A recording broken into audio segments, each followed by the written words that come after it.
The Fox News explosion that ended Tucker Carlson's credibility started with his arrogant laughter echoing through the studio. Jeff Bezos sat calmly across from America's most polarizing cable news host, facing a man who had built his career on attacking elite billionaires. Mr. Bezos, your space hobby is a vanity project that wastes billions while ordinary people suffer, Carlson announced with crushing populist fury. What he didn't know was that Bezos' response would trigger the biggest space industry revelation in NASA's history.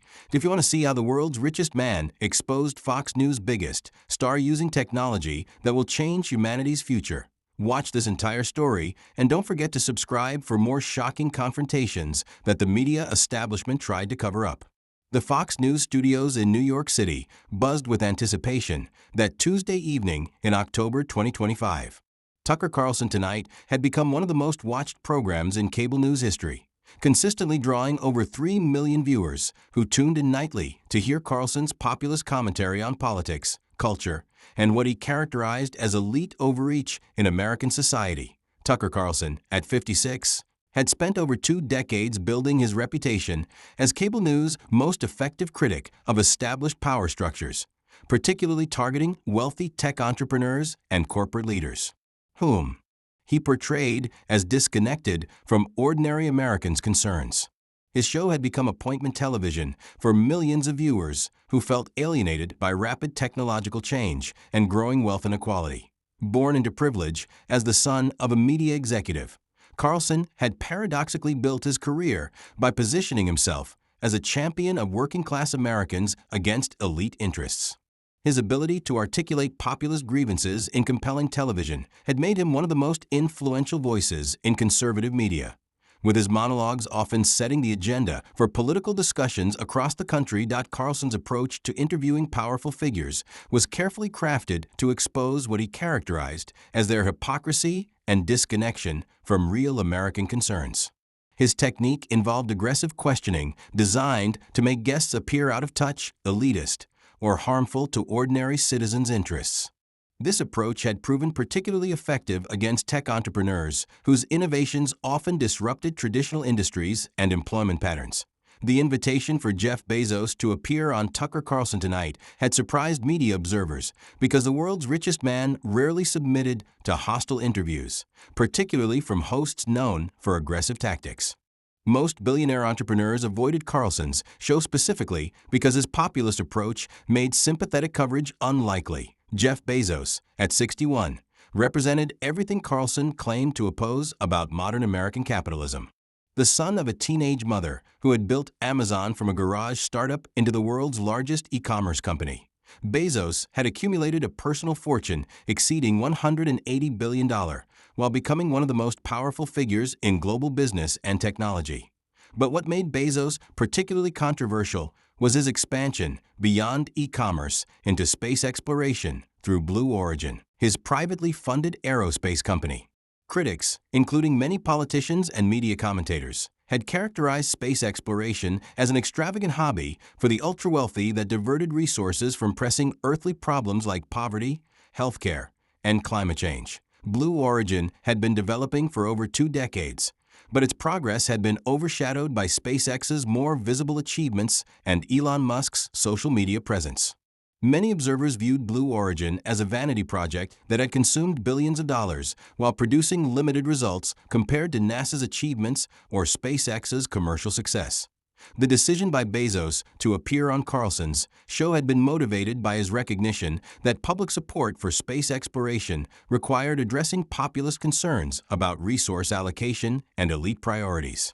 He had come prepared not just to defend Blue Origin, but to present information that would reframe the entire conversation about space exploration's importance to ordinary Americans. What nobody anticipated, including Carlson's production team, was that Bezos had been preparing for this confrontation for months and had brought evidence that would challenge fundamental assumptions about space exploration, national security, and America's technological competitiveness. As Jeff Bezos entered the Fox News studio that evening, he appeared relaxed and confident despite facing an interviewer known for aggressive tactics and populist attacks on wealthy entrepreneurs. His demeanor suggested someone who had prepared extensively for this moment and was confident in his ability to handle whatever criticism Carlson might deploy. Carlson's opening was calculated to establish the populist framework that would position Bezos as an out-of-touch elite wasting resources, while ordinary Americans struggled with economic challenges. "Jeff Bezos, welcome to the show," Carlson began, his tone already carrying skepticism and implied criticism. "I want to start with something that I think troubles a lot of our viewers. You're worth about $180 billion, and you're spending billions of dollars building rockets to send rich people on joyrides, while working families can barely afford housing, healthcare, or education. How do you justify that to ordinary Americans?" The question was designed to put Bezos immediately on the defensive, while establishing Carlson as the voice of working-class concerns. It reflected the populist narrative that characterized space exploration as elite entertainment rather than important national investment. Bezos responded with calm authority that suggested he had anticipated this exact attack. "Tucker, I appreciate the question because it reflects real concerns that deserve serious answers. But I'd like to challenge the premise that space exploration is somehow opposed to helping people on Earth." Carlson's expression showed he expected this to be standard corporate deflection that he could easily demolish. "Jeff, that sounds like exactly the kind of thing a billionaire would say to justify spending money on rocket ships instead of solving real problems." Bezos smiled slightly, recognizing that Carlson was following a predictable script that he had prepared to address comprehensively. "Actually, Tucker, what if I told you that the work we're doing at Blue Origin could solve some of the biggest problems facing ordinary Americans, including energy costs, manufacturing jobs, and national security?" The response immediately shifted the conversation from criticism to curiosity, though Carlson maintained his skeptical tone. "I'd say that sounds like typical tech industry, hype designed to make expensive hobbies sound important." What happened next would begin Bezos's systematic demolition of every assumption underlying Carlson's populist attack on space exploration. "Tucker, let me show you something that will change how you think about space exploration's importance to American workers," Bezos said, producing a tablet that he connected to the studio's display system. The screen showed what appeared to be industrial facilities and manufacturing operations that immediately captured Carlson's attention. "These are Blue Origin's manufacturing facilities in Washington, Texas, Alabama, and Florida, employing over 8,000 American workers in high-skilled manufacturing jobs." The images showed sophisticated production lines, advanced manufacturing equipment, and workers engaged in complex technical operations that contradicted the narrative of space exploration as wasteful spending rather than productive investment. "But more importantly," Bezos continued, "every dollar we spend on space technology creates multiplier effects throughout the American economy. Our contracts with American suppliers have created an additional 35,000 jobs across 42 states." The employment data was compelling and began to undermine Carlson's populist attack by demonstrating that space exploration actually supported exactly the kind of working-class employment that his audience valued. Carlson attempted to dismiss the economic argument through his typical skepticism. "Jeff, those might be jobs, but they're still funded by what amounts to a rich man's hobby. Wouldn't that money be better spent on schools, roads, or healthcare?" Bezos' response would reveal the strategic thinking that had made him one of the world's most successful entrepreneurs. "Tucker, that's exactly the wrong way to think about innovation and economic development. The technologies we're developing for space exploration have direct applications that will benefit every American." He clicked to new displays showing technical innovations and their terrestrial applications. "The propulsion systems we're developing for spaceflight are being adapted for clean energy generation. Our life support technologies are being used for water purification systems in underserved communities.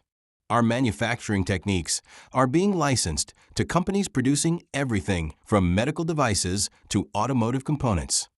The technology transfer examples were extensive and demonstrated that space exploration was actually accelerating innovation in multiple sectors rather than diverting resources from practical applications.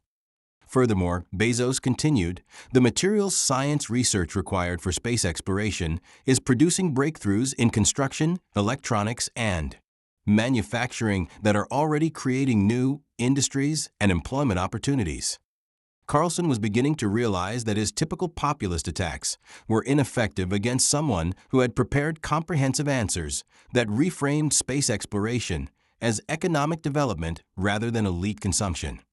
But let me address your broader question about national priorities, Bezos said, clicking to displays that would completely transform the conversation. What if I told you that space exploration isn't just about innovation and jobs, but about national security and America's competitive position against China? The mention of China and national security immediately captured Carlson's attention, as these were themes central to his show's focus on American strength and competitiveness. Tucker, while we've been debating whether space exploration is worthwhile, China has been systematically building space capabilities that threaten American military and economic dominance, Bezos explained, showing satellite imagery and technical analyses. The displays revealed Chinese space installations, launch capabilities, and technological developments that most Americans, including Carlson, had never seen comprehensively presented. China's space program isn't about scientific exploration. It's about military dominance and economic control, Bezos continued. Their satellite capabilities can disrupt American communications. Their space-based manufacturing could dominate advanced materials production, and their lunar mining plans could give them control over resources essential for future technology.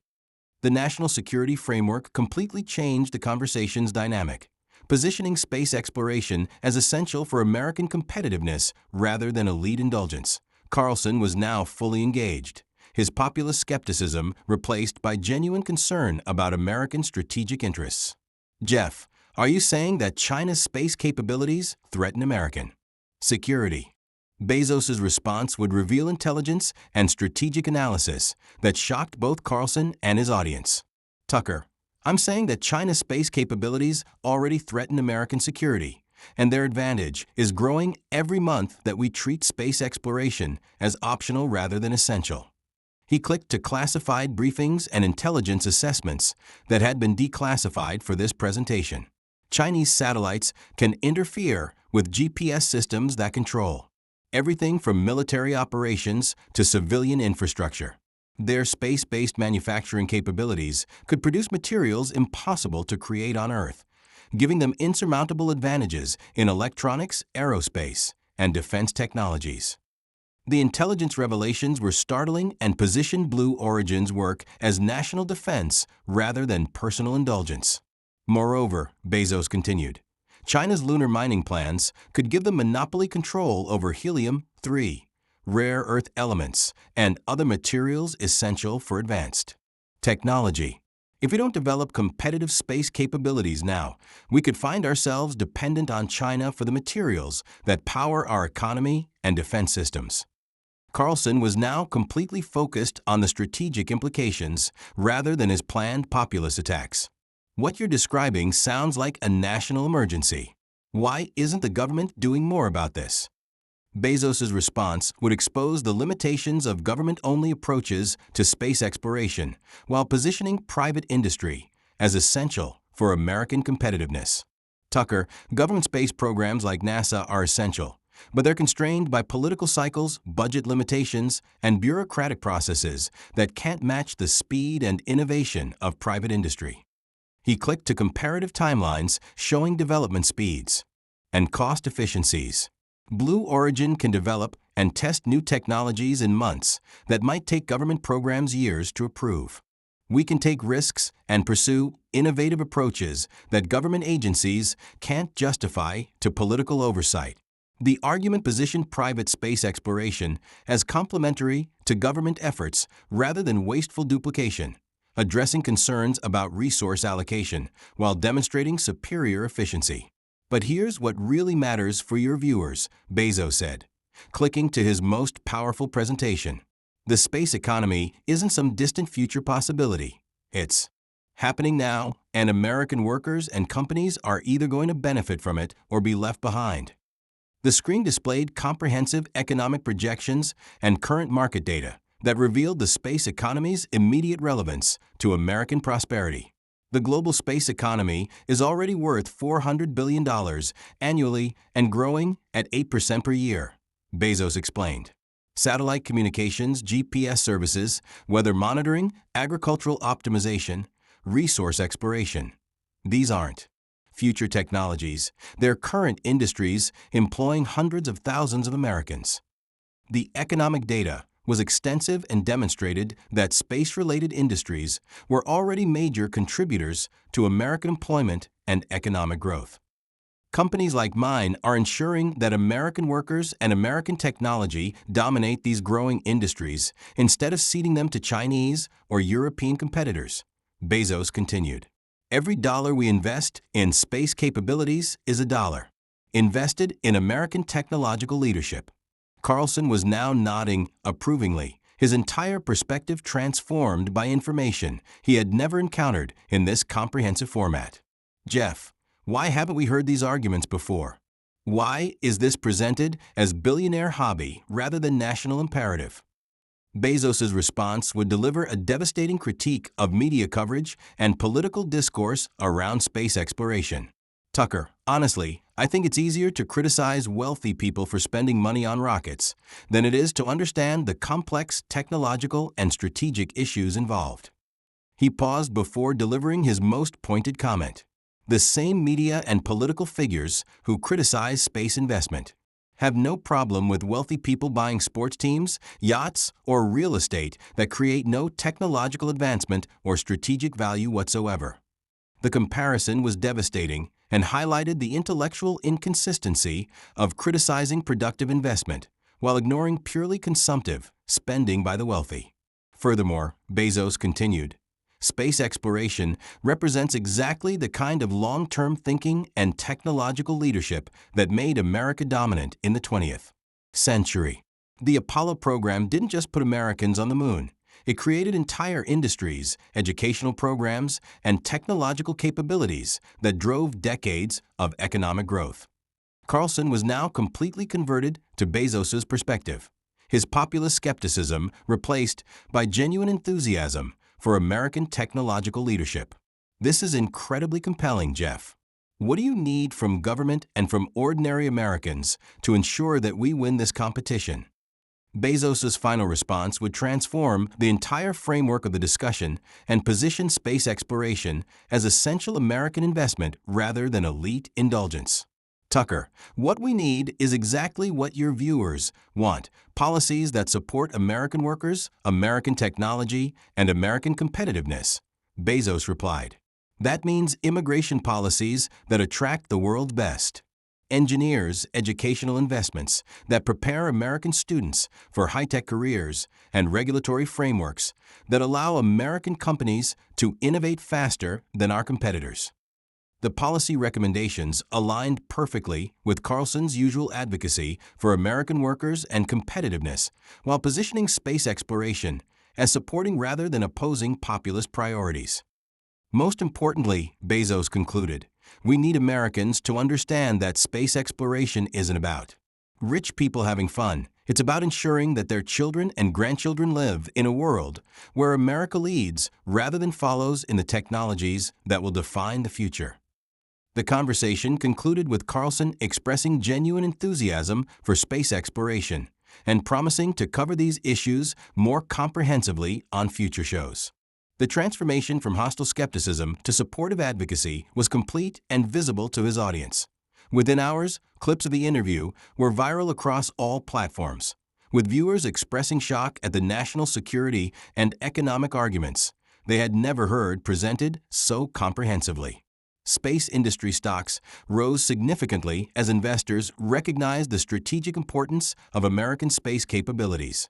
More significantly, the interview sparked broader media coverage of Chinese space threats and American competitive responses, transforming public discourse around space exploration from criticism of elite spending to support for national strategic investment. NASA administrators publicly thanked Bezos for articulating the strategic importance of space exploration more. effectively than government officials had managed, while Pentagon officials confirmed many of his assessments about Chinese space threats. The confrontation became a case study in how effective preparation and strategic communication could transform hostile media environments into opportunities for education and advocacy. Jeff Bezos had not only defended Blue Origin against populist attacks, but had repositioned the entire space industry as essential for American competitiveness, worker prosperity, and national security. Tucker Carlson had unwittingly become an advocate for exactly the kind of elite technological investment he had initially criticized.